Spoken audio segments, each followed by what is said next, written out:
إن الحمد لله نحمده ونستعينه ونستغفره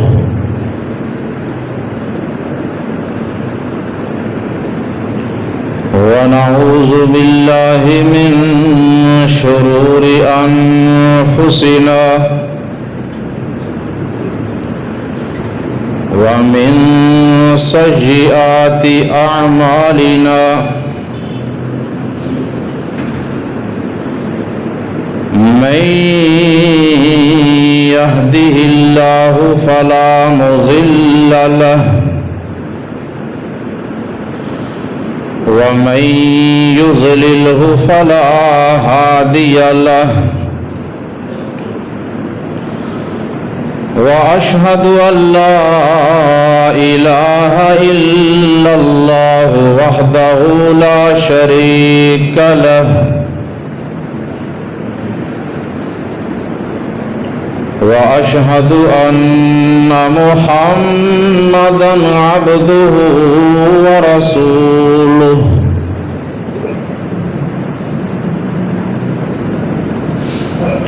أما بعد فإن خير الحديث كتاب الله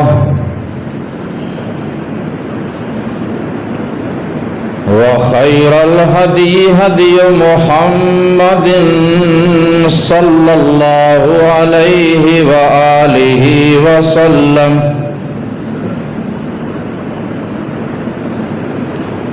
وشر الأمور محدثاتها وكل محدثة بدعة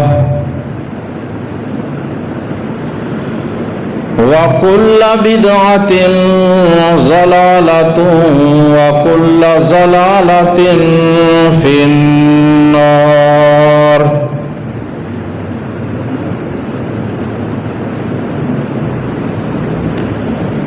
اللهم صل على محمد وعلى آل محمد كما صليت على إبراهيم وعلى آل إبراهيم إنك حميد مجيد.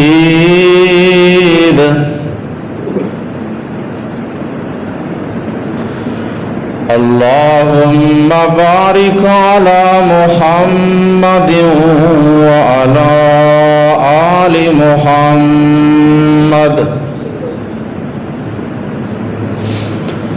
كما باركت على إبراهيم وعلى آل إبراهيم إنك حميد مجيد.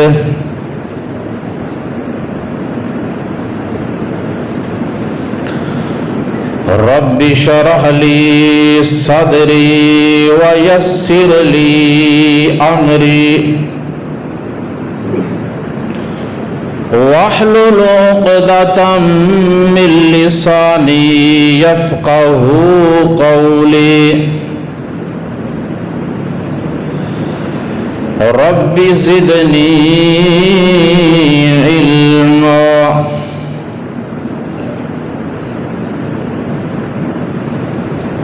أما بعد فأعوذ بالله من الشيطان الرجيم.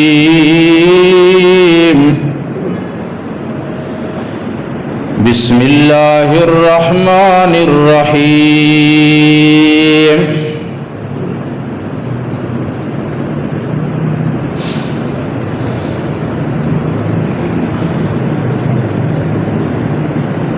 فالذين هاجروا وأخرجوا من ديارهم وأوذوا في سبيلي وقاتلوا وقتلوا لأكفرن عنهم سيئاتهم وَلَأُدْخِلَنَّهُمْ جَنَّاتٍ تَجْرِي مِن تَحْتِهَا الْأَنْهَارُ ثوابا من عند الله والله عنده حسن الثواب.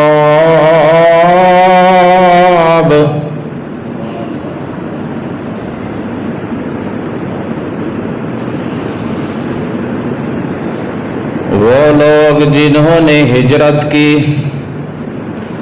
اور انہیں ان کے گھروں سے نکالا گیا اور انہیں میری راہ میں تکلیفیں پہنچائی گئیں اور انہوں نے اللہ کی راہ میں لڑائی کی حتیٰ کہ وہ اللہ کی راہ میں شہید ہو گئے،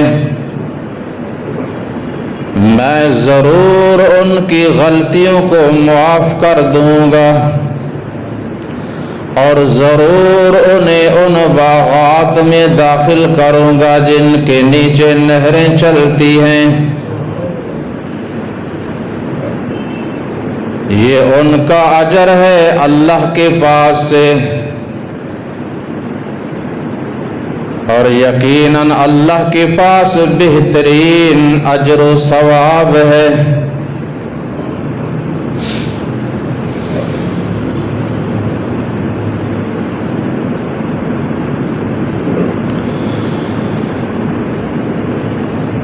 اللہ تبارک و تعالی کی حمد و ثنا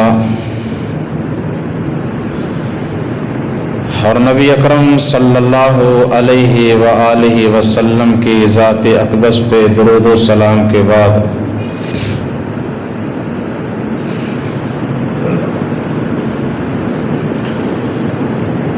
محترم سامعین،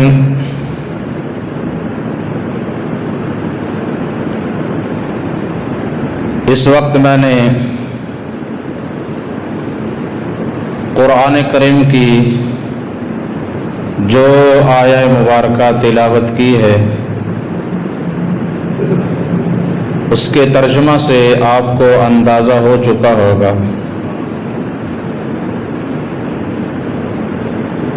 کہ یہاں پہ اللہ سبحانہ و تعالی نے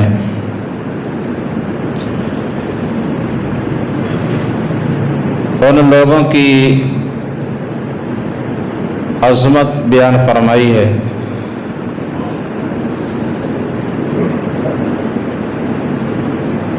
کہ جو ایمان لانے کے بعد ایمان پر، عقیدہ توحید پر استقامت اختیار کرتے ہیں، نیک اعمال کرتے ہیں،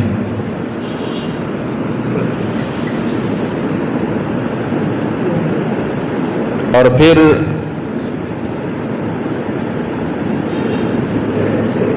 اللہ کے دین کے جو دشمن اور مخالف ہوتے ہیں ان کی طرف سے جو ان کو تکالیف، مصائب، اذیتیں پہنچائی جاتی ہیں اس پہ صبر کرتے ہیں اور یہ سب کچھ خندہ پیشانی سے برداشت کرتے ہیں۔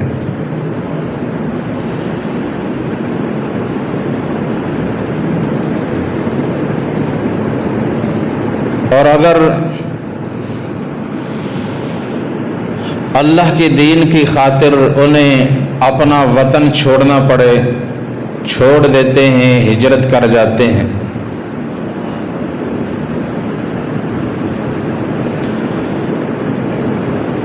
اور پھر موقع آنے پر اللہ کی راہ میں جہاد کرتے ہیں اور اللہ کی راہ میں کفار سے، مشرکین سے لڑتے لڑتے جام شہادت نوش کر جاتے ہیں، تو فرمایا اللہ تعالیٰ نے میرا ایسے لوگوں سے وعدہ ہے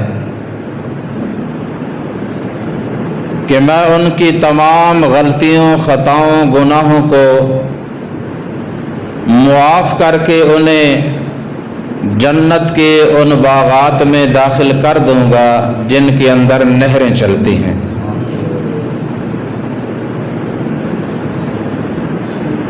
یہ اللہ تعالیٰ نے ان کے لیے اجر و ثواب تیار کر رکھا ہے، اور اللہ کے پاس ایمان والوں کے لیے بہترین اجر ہے۔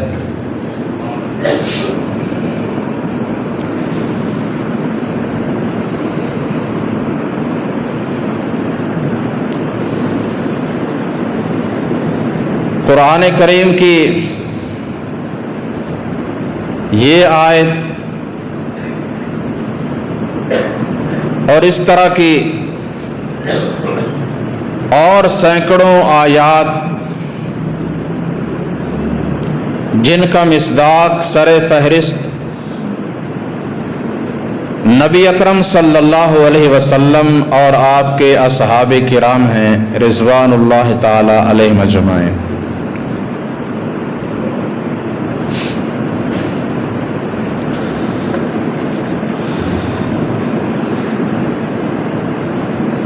یہ ماہ ذوالحج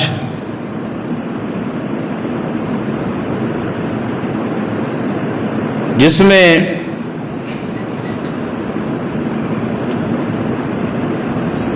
آپ صلی اللہ علیہ وسلم کے اصحاب کرام میں سے، سابقین اولین میں سے، عشرہ مبشرہ میں سے، خلفائے راشدین میں سے آپ صلی اللہ علیہ وسلم کے داماد سیدنا عثمان ابن عفان رضی اللہ تعالی عنہ، ان کی مظلومانہ شہادت کا بڑا ہی المناک اور دردناک سانحہ پیش آیا۔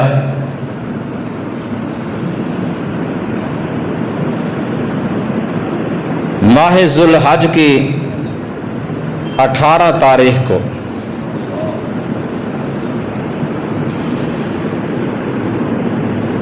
اکثر علماء کرام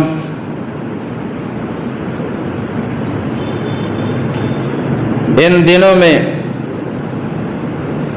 ان کا ایمان، ان کی سیرت، ان کے کردار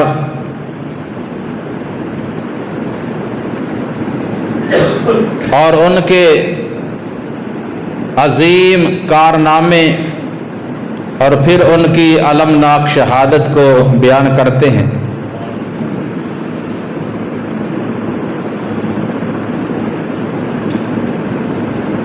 تو اس مناسبت سے میں بھی یہ چاہتا ہوں کہ سیدنا عثمان ابن عفان رضی اللہ تعالی عنہ کا ایمان، ان کے کارنامے اور ان کی شہادت کو بیان کیا جائے۔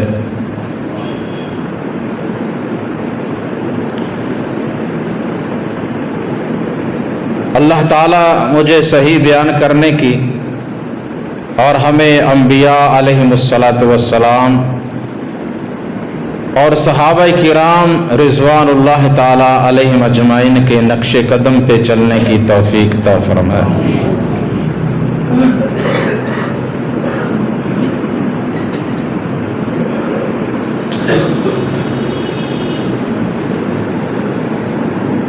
حضرات محترم،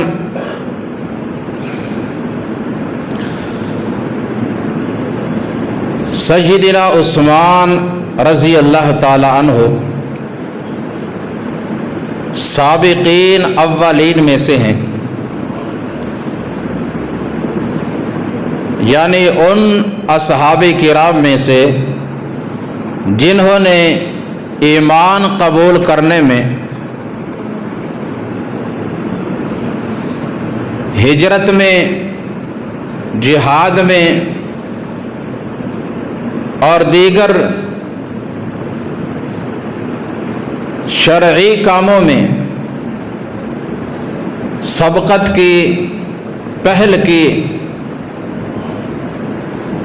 اور آگے بڑھ کر حصہ لیا،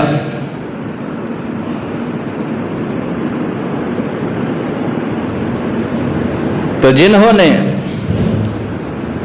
ابتدا میں اسلام قبول کیا، ایمان لائے، سیدنا ابو بکر صدیق، علی مرتضیٰ، خدیجۃ الکبریٰ، زید بن حارثہ رضی اللہ تعالی عنہم، ان کے بعد سیدنا عثمان ابن عفان ہیں رضی اللہ تعالی عنہ۔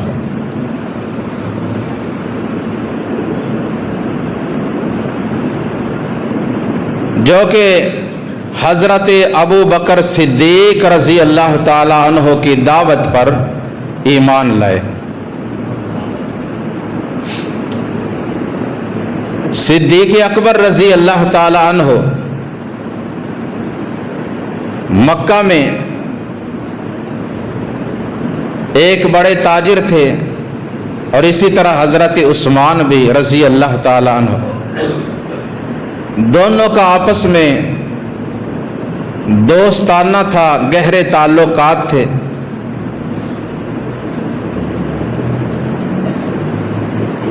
تو اس لیے جب ابو بکر صدیق رضی اللہ تعالیٰ عنہ نے انہیں دعوت دی، رسول اللہ صلی اللہ علیہ وسلم کا تعارف کروایا، اسلام کی خوبیاں بیان کی، قرآن کریم کی آیات پڑھ کر سنائیں، تو سیدنا عثمان رضی اللہ تعالی عنہ نے فوراً پہلی فرصت میں ہی اسلام کو قبول کر لیا۔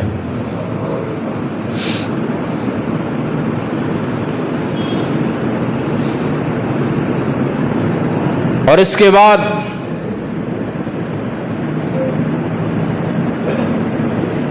ابتدا میں کمزور مسلمانوں پر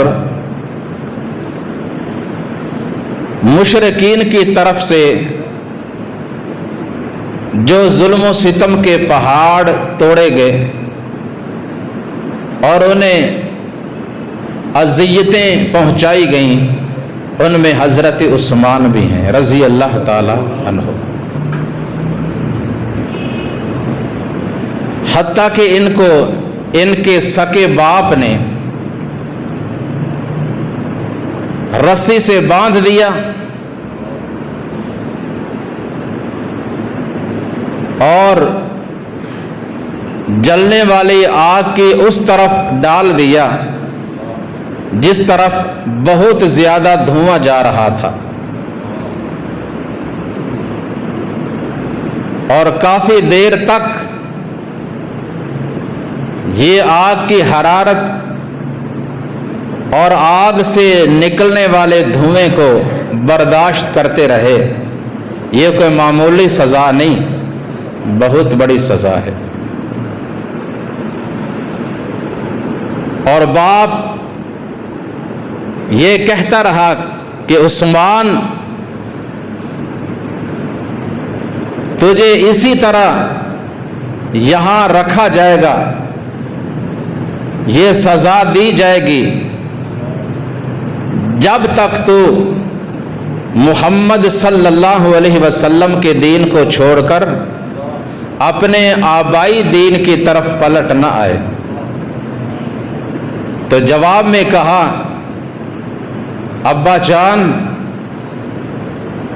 اگر آپ اس سے کوئی بڑی سزا بھی مجھے دے لیں تو میں اس پہ صبر کر سکتا ہوں اور اپنی جان کی قربانی بھی دے سکتا ہوں، لیکن محمد کریم صلی اللہ علیہ وسلم کی رفاقت کو اب چھوڑا نہیں جا سکتا۔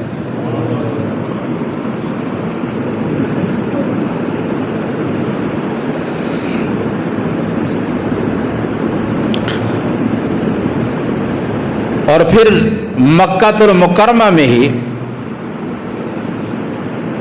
رسول اللہ صلی اللہ علیہ وسلم نے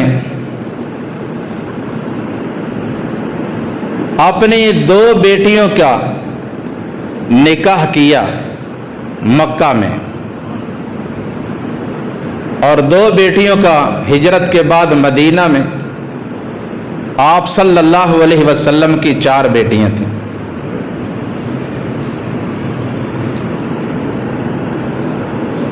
یہاں اس بات کو بڑا اچھالا جاتا ہے، لوگوں کو الجھایا جاتا ہے باتوں میں۔ قریش خاندان کے مکہ میں 2 بڑے قبیلے تھے، ایک بنو امیہ اور دوسرا بنو ہاشم۔ رسول اللہ صلی اللہ علیہ وسلم چونکہ بنو ہاشم میں سے تھے، تو اس کا یہ مطلب نہیں کہ باقی تمام قبائل غلط تھے اور ان کی کوئی اہمیت ہی نہیں۔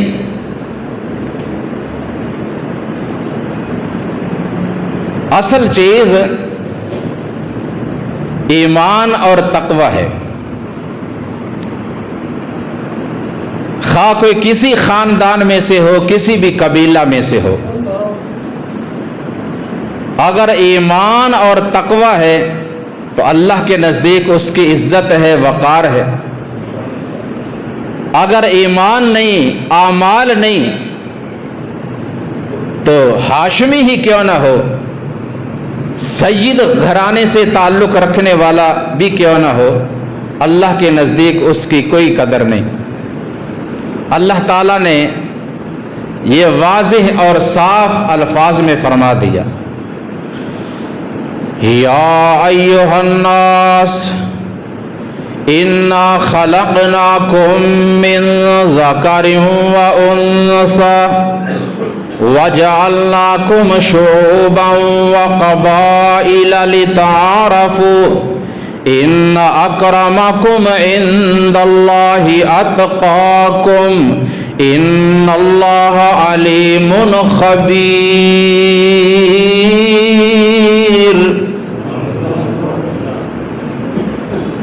اے لوگو، بے شک ہم نے تمہیں ایک مرد اور ایک عورت سے پیدا کیا ہے، اور ہم نے یہ تمہارے کنبے، قبیلے، خاندان، برادریاں صرف اور صرف تعارف کے لیے، پہچان کے لیے بنائے ہیں، بس اس کے علاوہ اور کوئی مقصد نہیں، تعارف کے لیے۔ آگے کیا فرمایا؟ بے شک تم میں سے اللہ کے نزدیک عزت والا، عظمت والا، شان و شوکت والا وہ ہے کہ جس کے اندر تقوی اور پرہیزگاری ہے، خواہ کسی قبیلے سے بھی تعلق رکھنے والا ہو۔ اور اگر یہ چیز نہیں تو اللہ کے نزدیک اس کی کوئی قدر نہیں، اور بے شک اللہ سب کچھ جاننے والا اور ہر چیز سے باخبر ہے۔ تو مکہ میں آپ صلی اللہ علیہ وسلم نے اپنی 2 بیٹیوں کا، جن 2 نوجوانوں سے نکاح کیا، وہ دونوں بنو امیہ میں سے تھے، امیہ خاندان کے افراد تھے۔ آپ کی سب سے بڑی بیٹی زینب، جس کا نکاح آپ صلی اللہ علیہ وسلم نے ابو العاص ابن ربیعہ سے کیا، اور دوسری بیٹی سیدہ رقیہ، جس کا نکاح آپ صلی اللہ علیہ وسلم نے سیدنا عثمان ابن عفان سے کیا رضی اللہ تعالی عنہما، یہ بھی امیہ خاندان میں سے ہیں۔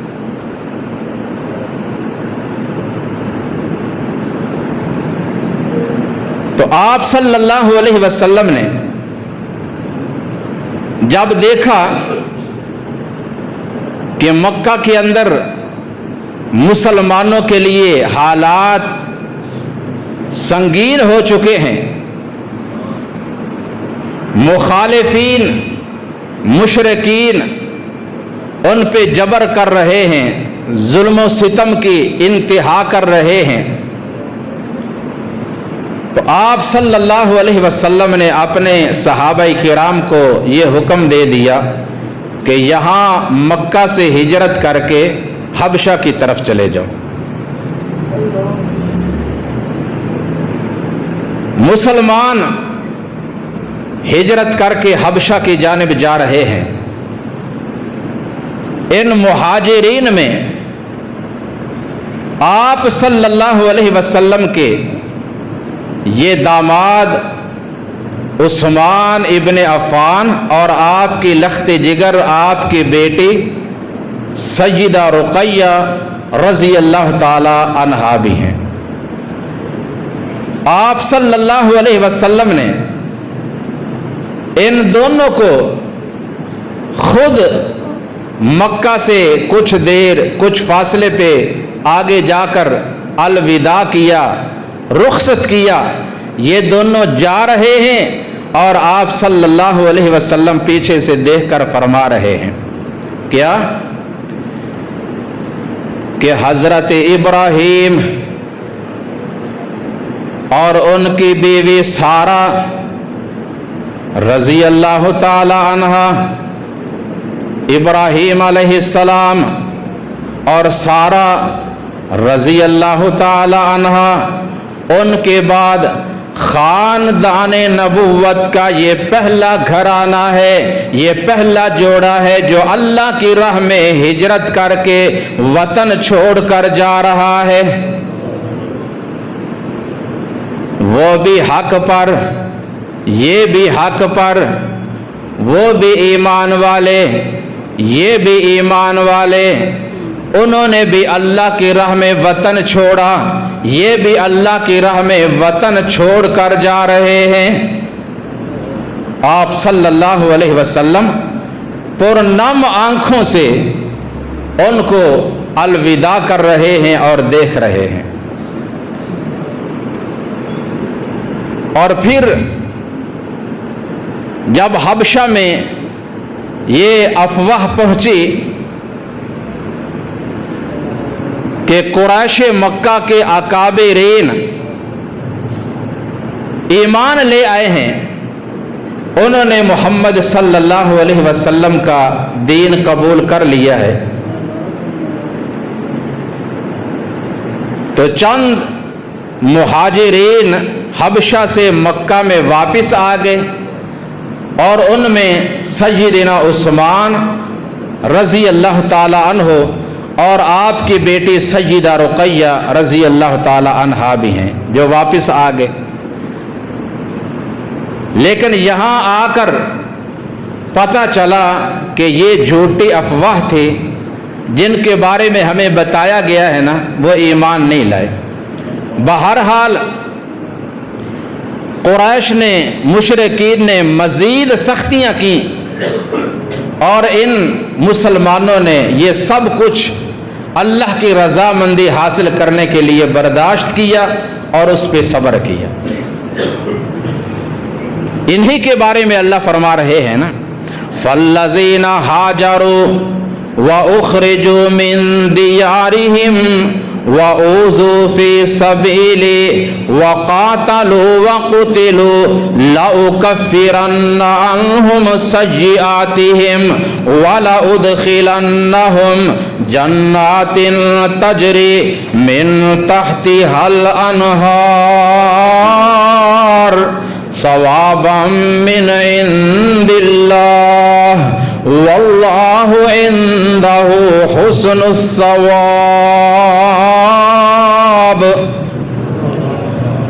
اللہ فرماتے ہیں وہ لوگ جنہوں نے میری راہ میں ہجرت کی انہیں ان کے وطن سے ان کے گھروں سے نکال دیا گیا اور انہیں میری راہ میں اذیتیں پہنچائی گئیں اور انہوں نے اللہ کی راہ میں لڑائی کی حتیٰ کہ وہ اللہ کی راہ میں شہید ہو گئے، میں ضرور ان کی غلطیوں خطاؤں اور گناہوں کو معاف کر کے انہیں جنت کے ان باغات میں داخل کر دوں گا جن میں نہریں چلتی ہیں۔ یہ ان کے لیے اجر و ثواب اللہ نے تیار کیا ہے، اور یقیناً اللہ ایسے ایمان والوں کا اجر و ثواب تیار کرتے ہیں۔ اللہ تعالی ہمیں بھی یہ نصیب فرما دے۔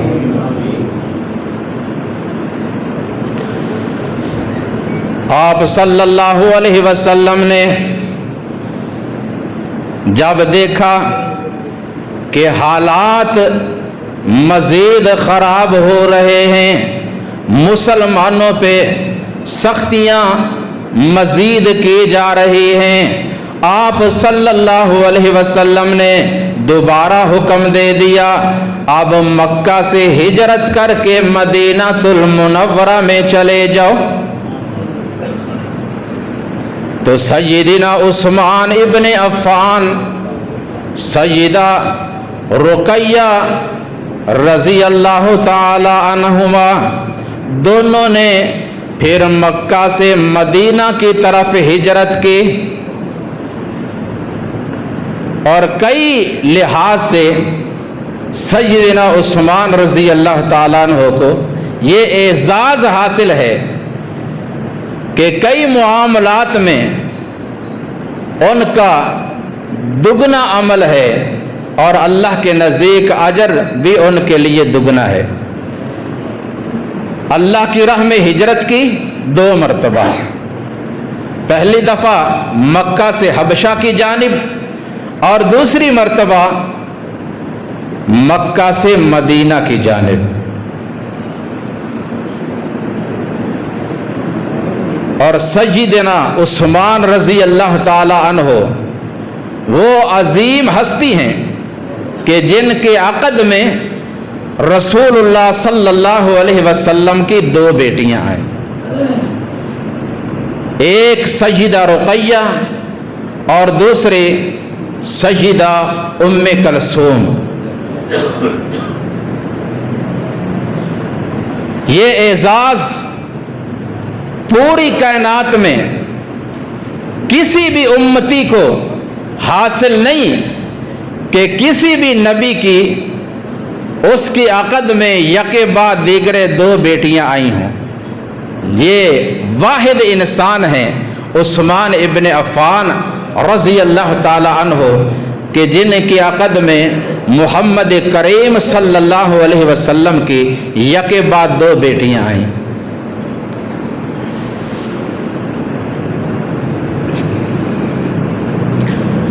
ایک دفعہ حج کے موقع پر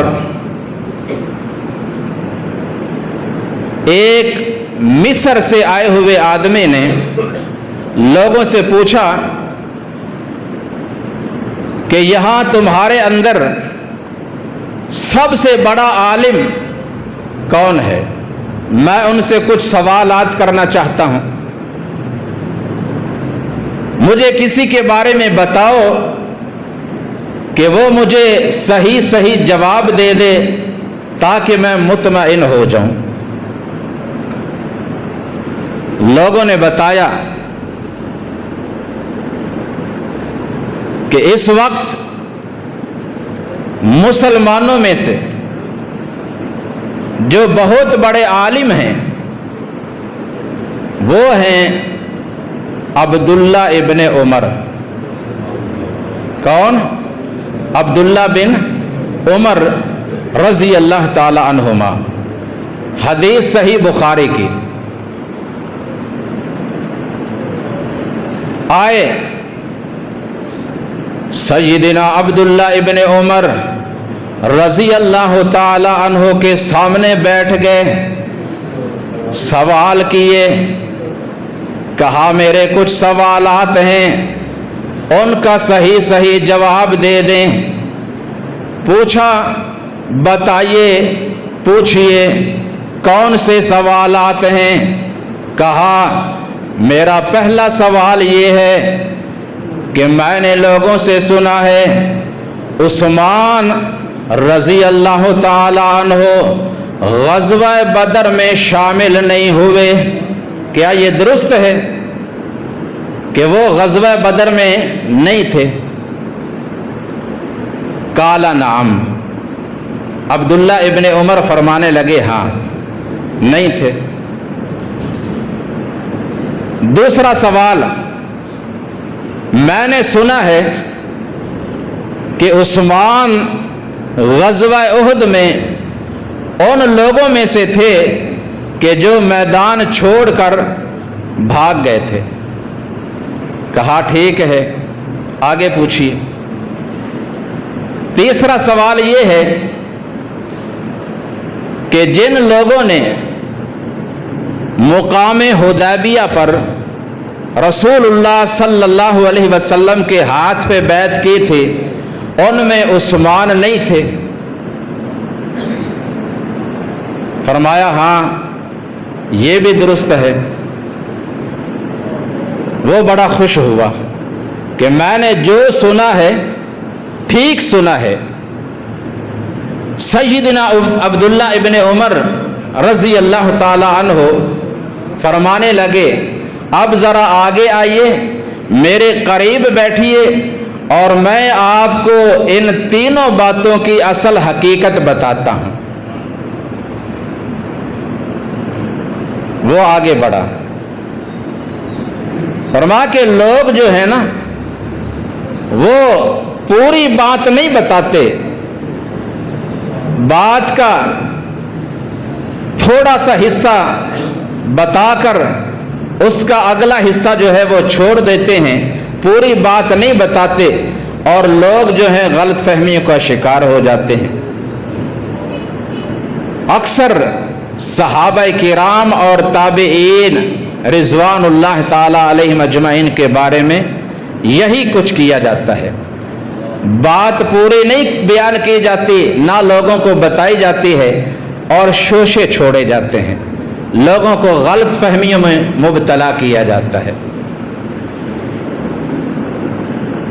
فرمایا آئیے میں آپ کو پوری حقیقت واضح کر کے بتاؤں۔ اب تھوڑا آگے ہو جائے نا، یہ دروازہ چھوڑ دیں، آپ خاموش رہیں، کسی کو دوران خطبہ بولنے کی اجازت نہیں، آگے ہو جائیں، دروازہ چھوڑ دیں۔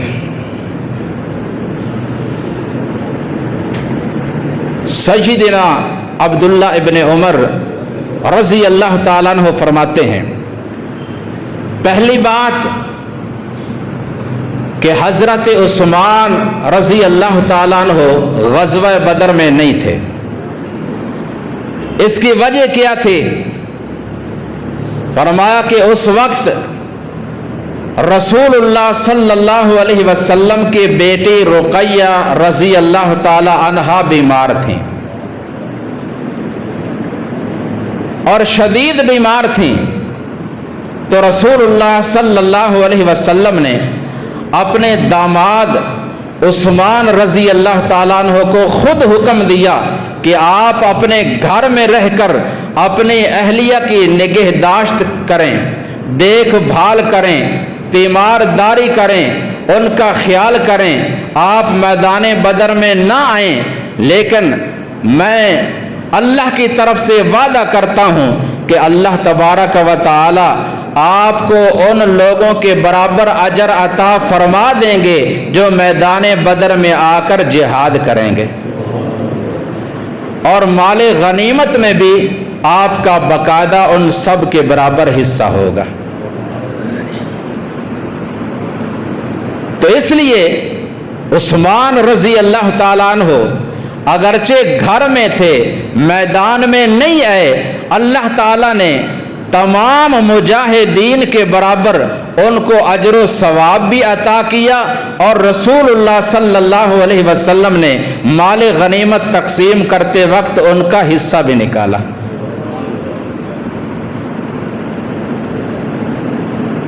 اب بتائیے کہ عثمان رضی اللہ تعالی عنہ ان لوگوں سے کم ہیں جو میدان بدر میں آ کر لڑے تھے اللہ کی راہ میں، برابر کے شریک ہیں۔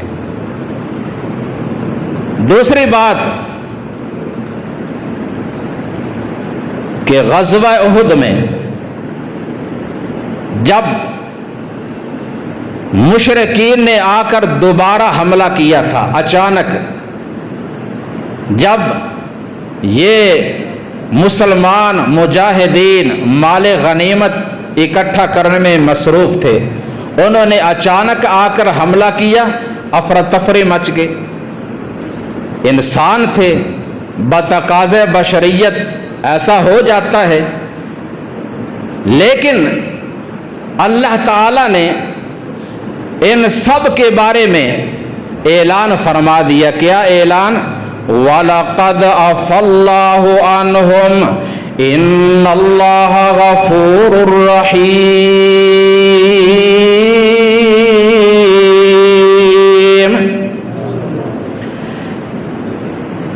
وہ لوگ جو میدان سے ادھر ادھر بکھر گئے پھر دوبارہ واپس پلٹ آئے، اللہ تعالیٰ نے ان سب کو معاف کر دیا، ان کی اس خطا سے درگزر کر لیا۔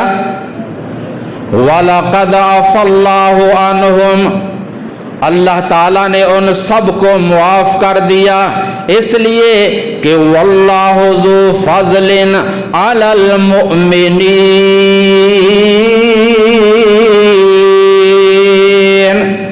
اللہ تعالیٰ ہمیشہ ایمان والوں پہ اپنا فضل ہی کرتا ہے۔ دوسرا مقام سورہ آل عمران، ان الذین تولوا منکم یوم التقى الجمعان انما استزلهم الشیطان ببعض ما کسبوا ولقد عفا اللہ عنہم ان اللہ غفور حلیم۔